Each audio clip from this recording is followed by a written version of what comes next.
I'm Aryeh Schwartz alongside Rachel Galligan, and welcome to the Winsidr Show, where it's all about the W. Opening weekend has come and gone. We saw some crazy games, we saw some crazy highlights, some crazy performances. So it's time to dive in and discuss the WNBA's 29th opening weekend.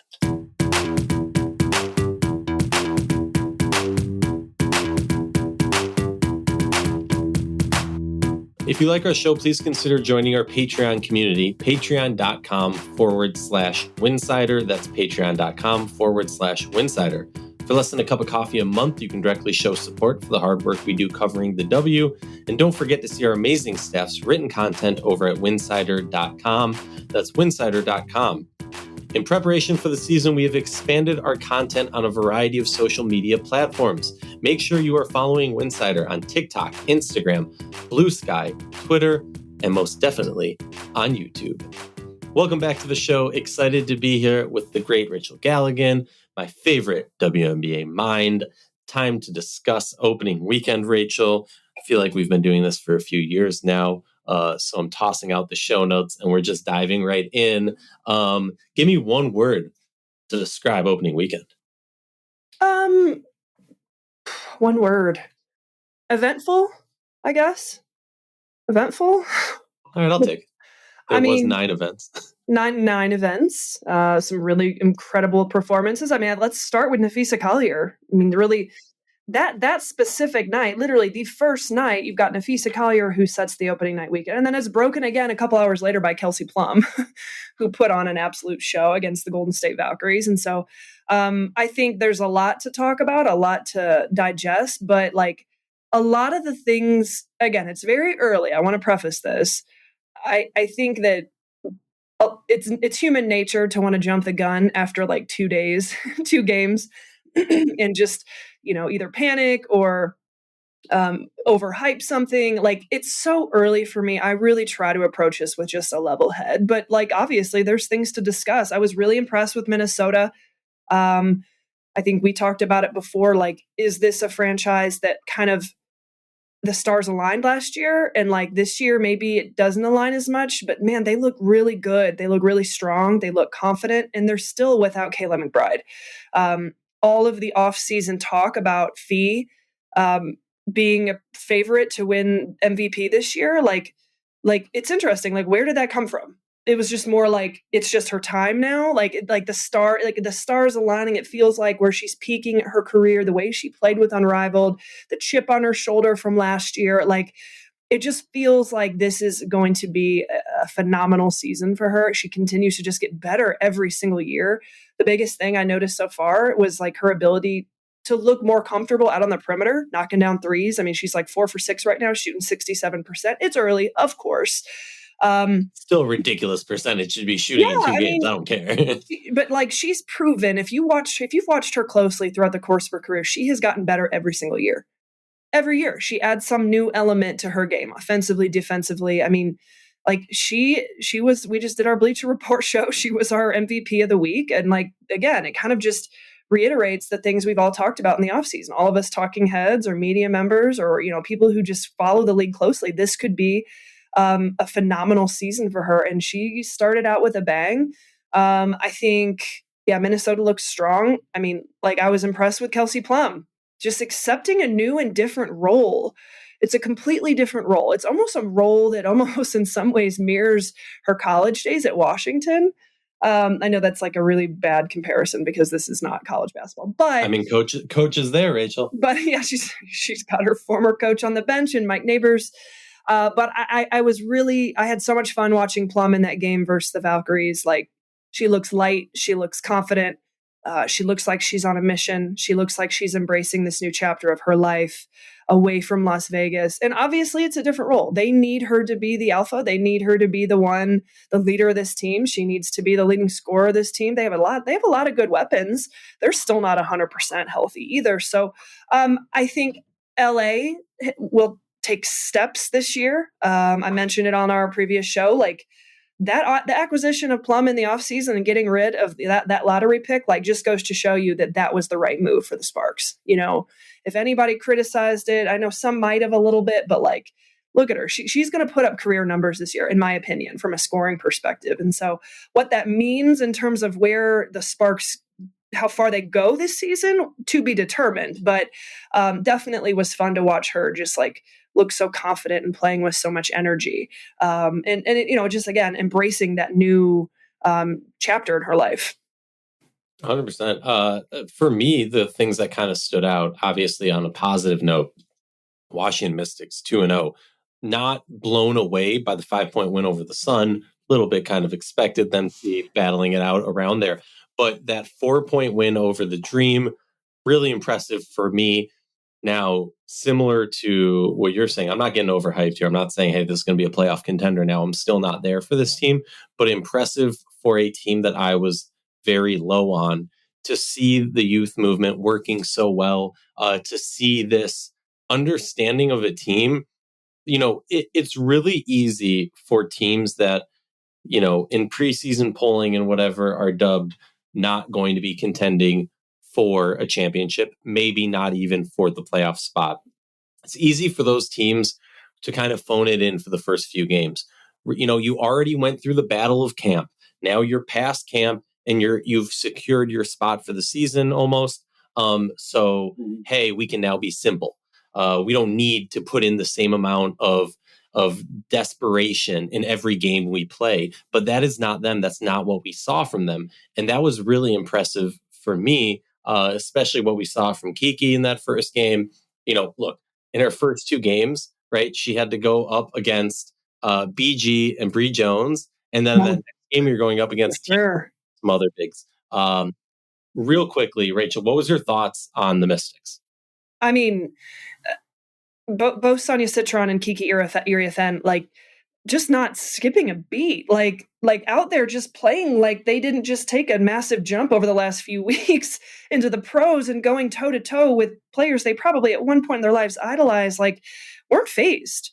That was what impressed me the most out of those two rookies, was just you can tell they've got the full confidence from the coaching staff, the front office, and their teammates. And that's what, you love to see out of a team like, and I've talked about this ad nauseum throughout the offseason, where like Washington, Connecticut, Phoenix, there's opportunity there. There's going to be opportunity for whether it's a veteran who's getting back into the league. I mean, look at Bria Hartley, getting an opportunity without being in the league for 4 or 5 years.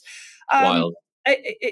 We're getting new storylines. We're getting different players that we maybe haven't talked about in a while, or new players who are transitioning over. I think the Rookie of the Year race is going to be really, really interesting because, again, just opportunity. Citron and Aryeh have already proven in 2 games that they are starters and valuable assets to this team that are going to play heavy minutes, and they're going to produce because that's what they do.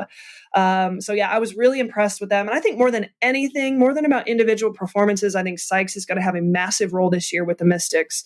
Again, watching her embrace a new role is going to be interesting. You talk about roles and just a player filling that role, and how do they look maybe from one franchise, even if it's the same franchise from last year to a new one, like just understanding those dynamics is interesting to me. But what I liked about Washington was I just enjoyed watching this team. They looked really connected. They looked like they like each other.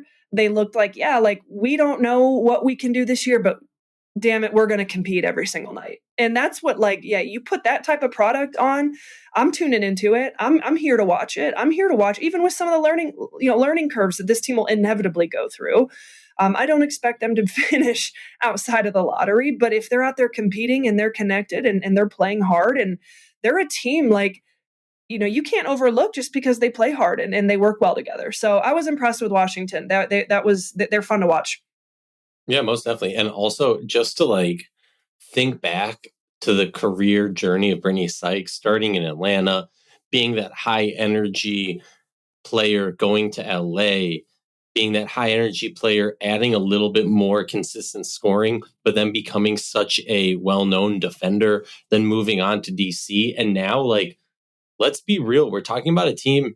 They have Shakira, they have, Kiki, they have Sonia, they have a variety of players. She is the offensive focal point.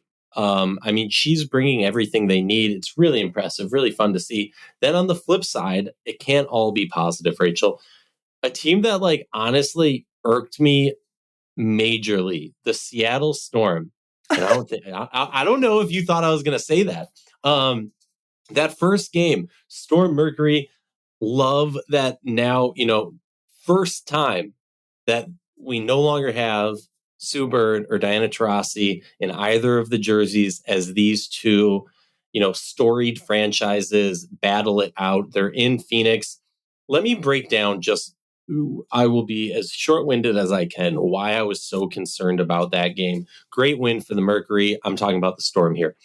The Storm are a team of vets, right? They are a star power team of vets, right? You have a top center in league history with NECA. You have a top guard in league history in Skylar Diggins-Smith when she's healthy and has had time to get her flow about her. This roster has depth to it. You also have Gabby Williams, who has become a prolific player overseas. You have Ezi Megbagor, who is a prolific player with so much potential, still a little young.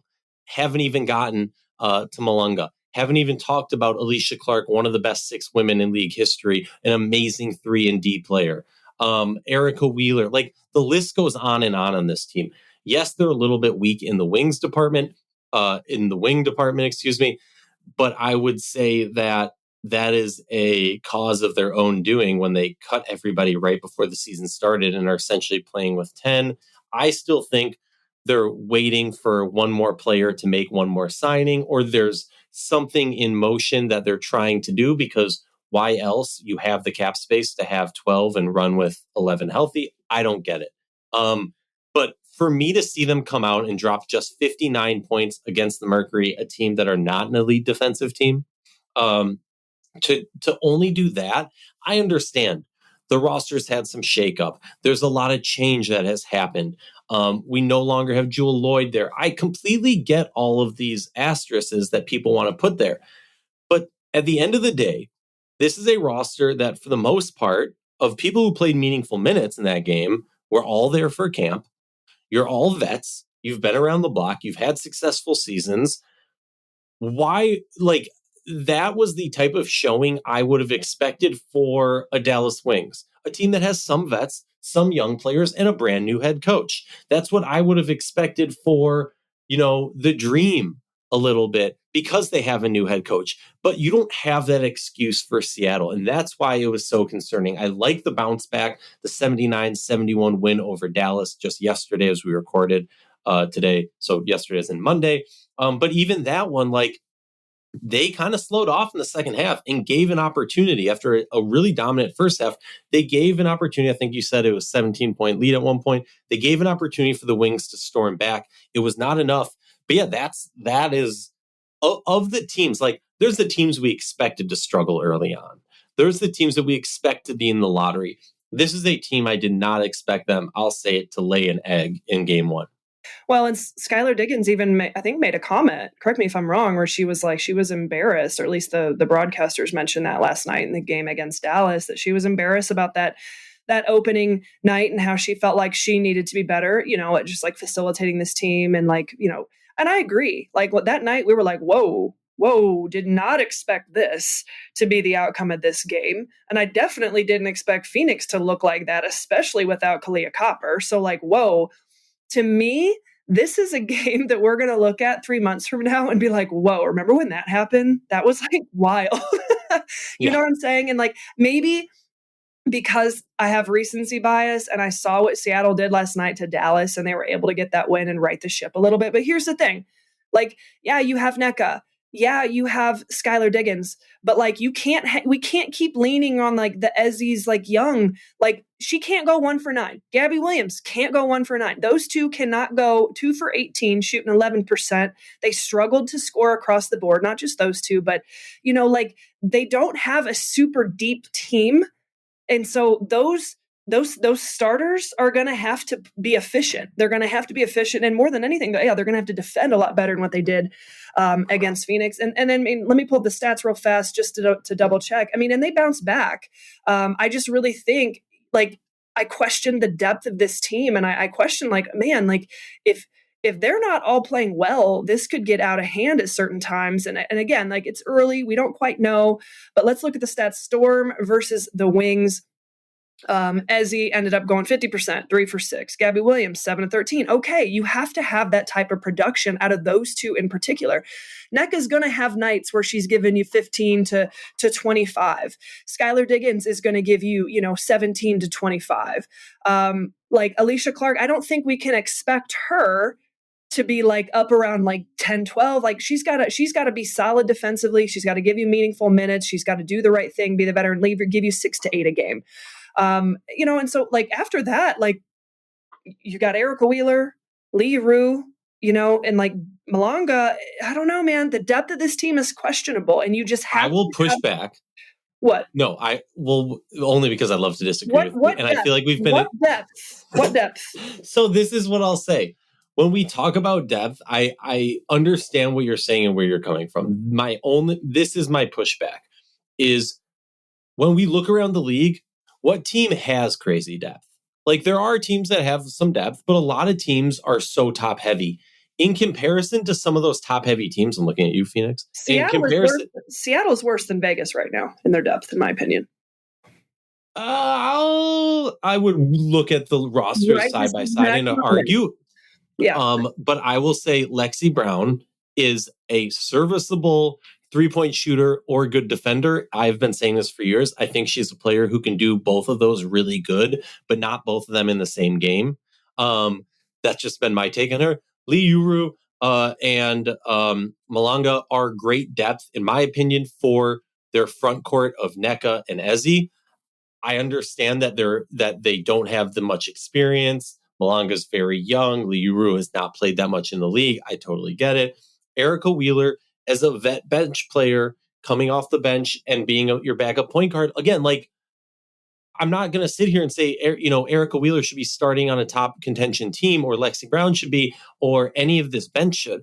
But those are all players that, if I'm building a roster, I'm happy with them being my 6th, 7th, 8th woman off the bench and thinking, okay, we have some like legitimate play in here, right? Like Lexi can score if you need scoring off the bench. Erica Wheeler, can be your point guard if you need a backup point guard. Liuru provides size. So like they have options.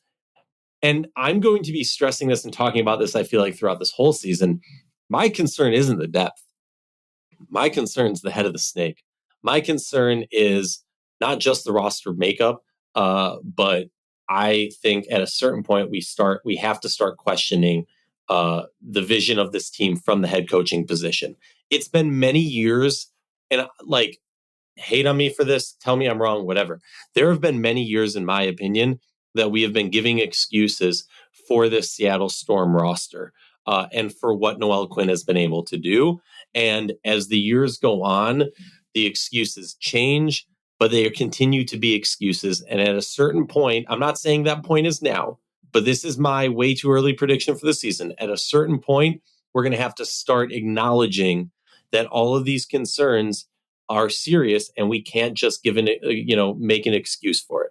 Well, I was super concerned after the very first game. They're slinging the ball over the gym. Like, it was like, whoa, like, what is happening here? This team is too veteran, too whatever to be looking like this. They looked a lot better last night against Dallas. So like, I'm not there yet. I'm not willing to do that. Again, this feels like last year 2.0. Let's try to run it back and see what we can do with more of a with better chemistry, I guess, without the Jewel Lloyd dynamics going on.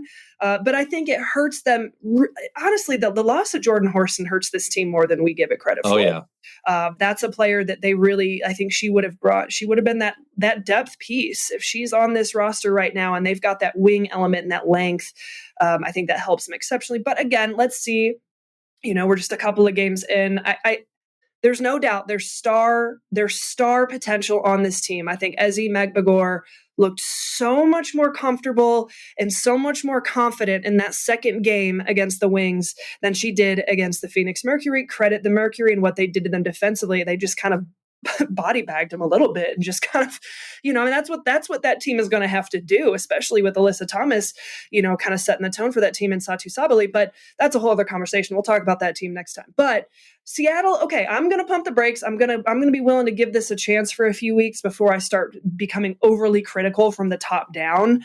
But I see some holes, and I see a really, really, really slim margin of error in terms of like from the depth perspective. But that's my take. Who else you want to talk about? You want to talk about Chicago? Do we have to? No.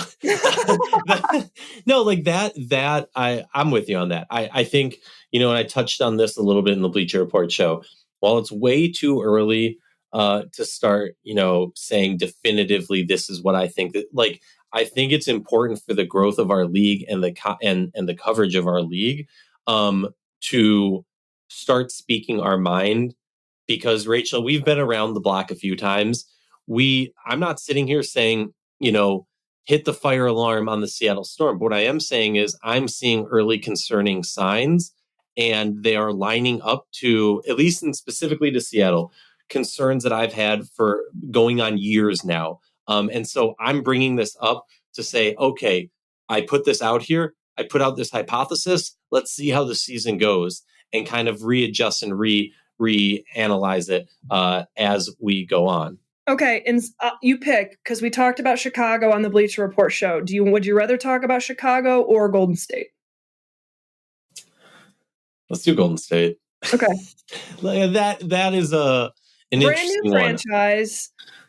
Brand new franchise. Have none of their picks from this year's draft currently on roster. They are basically international. Like, look, I see this from like many different perspectives. Because on the one hand, they're going to get dragged through the mud throughout this season for a lot of stuff that we've seen. That said, part of me is like, you're kind of doing it right. You brought in a bunch of international players, so it won't be so hard to suspend them, or just they won't come over next year. You're showing off your facility and your fan base, even for a bad team. Those are all signs to me that say, hey, free agents want to come over here. You've set yourself up to have a great amount of cap space next year. The one thing I'll push against is this team had the same amount of time for training camp as every other team. And by far, for me, looked like the most unorganized, disheveled. Yeah. In terms of basketball play, the franchise looks amazing. The fandom, the ownership, the facilities, the buy-in from the city. But this did not look like a cohesive team that just had 2 weeks together to get ready for your first game. I was texting you this during the game. It looked like a pickup team playing together. Yeah, I agree with that take. And I mean, we all know it's expected that an expansion team in their first year is not going to be very good. That's pretty normal. The history of the league, you look back on it. I agree. It's been one game. And if Van Loo doesn't go off and hit 4 threes in the second half, like it's a lot more out of control than what it already was. I question the interior. I don't know. They didn't look like, 20 turnovers. 20 turnovers in that game, I think, was the most concerning thing. And the points off turnovers, you gave LA 23 points off those turnovers. And again, that is the stat that speaks to what you just said. Disheveled, disconnected, like just out there trying to figure it out. So, okay. Again, I don't want to spend too much time on it just because, but I did want to bring it up because we hadn't had an opportunity to talk about it yet. Who do they play this week? Looks like Valkyries will play on Wednesday, the Mystics. That could be a game, an interesting game. Basically 2 franchises with Van just a bunch revenge of game. Van Loo revenge game. Yeah, and like a bunch, like 2 franchises that are just like, what are we doing? We're figuring this out as we're going. And then Golden State and LA rematch on Friday, and then they'll go again next week and take on New York Liberty. I might close my eyes for that one. But interesting. Again, everything outside of it, the facilities, the fandom, they're doing such a phenomenal job. But yeah, the product on the court, there's nowhere to go but up. Yeah. Well, make sure you're checking out Winsidr.com for all the most amazing written content covering the WNBA. Check us out on all the social media platforms. We got some really cool things in store for this season. Thank you for joining us. We'll be back next week with another episode of the Winsidr Show. Rachel will be MIA, though, but don't you worry. We still got content for you. Have a good one.